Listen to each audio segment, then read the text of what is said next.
Hi, ഞാൻ Fastin Saleem, speech language pathologist, mission rehab. Stuttering അഥവാ വിക്ക് എന്ന് പറയുന്നത് ഒരു രോഗമല്ല. നമ്മൾ സാധാരണയായി സംസാരിക്കുമ്പോൾ അതിനൊരു ഫ്ലുവൻസി, ഒരു ഒഴുക്കുണ്ട്. ആ ഒഴുക്കിന് ഉണ്ടാവുന്ന തടസ്സത്തെയാണ് വിക്ക് അല്ലെങ്കിൽ സ്റ്റട്ടറിംഗ് എന്ന് പറയുന്നത്. പ്രധാനമായും സ്റ്റട്ടറിങ്ങിനെ 3 തിരിക്കാം.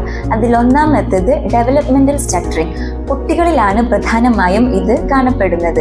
കുട്ടികൾ അവരുടെ ഡെവലപ്മെന്റൽ ഏജിൽ വളരെ കോമൺ ആയി കാണപ്പെടുന്നതാണ് ഡെവലപ്മെന്റൽ സ്റ്റട്ടറിങ് എന്ന് പറയുന്നത്. 5-6 വയസ്സിനു ശേഷവും ഇത് അവർ കണ്ടിന്യൂ ചെയ്യുകയാണെങ്കിൽ മാത്രമേ നമ്മൾ സ്റ്റട്ടറിങ് എന്നൊരു കാറ്റഗറിയിലോട്ട് ഇതിനെ ഇൻക്ലൂഡ് ചെയ്യുന്നുള്ളൂ. രണ്ടാമതായി neurogenic stuttering. Stroke, brain injury മൂലം നമ്മുടെ സംസാരത്തിന്റെ സ്വാഭാവിക ഒഴുക്കിനെ ബാധിക്കുന്നതാണ് ന്യൂറോജനിക് സ്റ്റട്ടറിങ് എന്ന് പറയുന്നത്. മൂന്നാമതായി സൈക്കോജനിക് സ്റ്റട്ടറിങ്. സൈക്കോളജിക്കലി എന്തെങ്കിലും പ്രശ്നങ്ങൾ, അതായത് സ്ട്രെസ്, ടെൻഷൻ, പേടി മുതലായ കാരണങ്ങൾ കൊണ്ട് വരുന്ന സ്റ്റട്ടറിങ് ആണ് സൈക്കോജനിക് സ്റ്റട്ടറിങ് എന്ന് പറയുന്നത്. എല്ലാവരിലും കാണുന്ന സ്റ്റട്ടറിങ് സെയിം ആണോ? അല്ല, ഡിഫറെൻ്റ് ആണ്. ഓരോരുത്തർക്കും ഓരോ രീതിയിലാണ് സ്റ്റട്ടറിങ് ഉണ്ടാവുന്നത്. ചില ആളുകൾക്ക് സംസാരത്തിന്റെ സ്പീഡ് കൂടുമ്പോഴായിരിക്കും വിക്ക് വരുന്നത്, അല്ലെങ്കിൽ നേരത്തെ പറഞ്ഞ പോലെ എന്തെങ്കിലും സൈക്കോളജിക്കൽ ഇഷ്യൂസ് ഉള്ളപ്പോഴായിരിക്കും വിക്ക് വരുന്നത്. ചില ആളുകൾക്ക് ചില അക്ഷരത്തിൽ മാത്രമായിരിക്കും, ചില ആളുകൾക്ക് ചില സാഹചര്യങ്ങൾ മാത്രമായിരിക്കും വിക്ക് വരുന്നത്.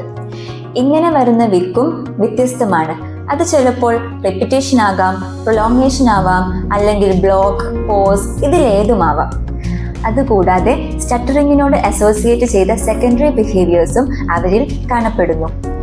നെറ്റി ചുളിക്കുക, ജോ ജേർക്കിംഗ്, സംസാരിക്കുമ്പോൾ അമിതമായി കൈയും കാലും ടാപ്പ് ചെയ്യുക, മറ്റൊരാളോട് സംസാരിക്കുമ്പോൾ ഐ കോണ്ടാക്ട് മെയിൻറ്റെയിൻ ചെയ്യാതിരിക്കുക, അല്ലെങ്കിൽ ഞാൻ സംസാരിക്കുമ്പോൾ എന്തോ ഒരു പ്രശ്നമുണ്ട്, അല്ലെങ്കിൽ ഞാൻ വിൽക്കുന്നത് മറ്റൊരാൾക്ക് മനസ്സിലാകുമെന്നുള്ളത് കൊണ്ട് ആ ഒരു സിറ്റുവേഷൻ അവോയ്ഡ് ചെയ്യുക.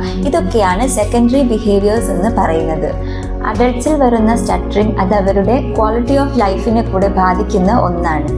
അത്തരത്തിൽ സ്റ്റട്ടറിങ് കാരണം സഫർ ചെയ്യുന്നവരാണ് എന്നുണ്ടെങ്കിൽ ഒരു സ്പീച്ച് തെറപ്പിസ്റ്റിന്റെ സഹായത്തോടെ അവർ നൽകുന്ന ഇൻസ്ട്രക്ഷൻസ് പ്രോപ്പറായി ഫോളോ ചെയ്യുന്നതിലൂടെയും നല്ലൊരു ഇംപ്രൂവ്മെന്റ് ഉണ്ടാക്കിയെടുക്കാവുന്നതാണ്.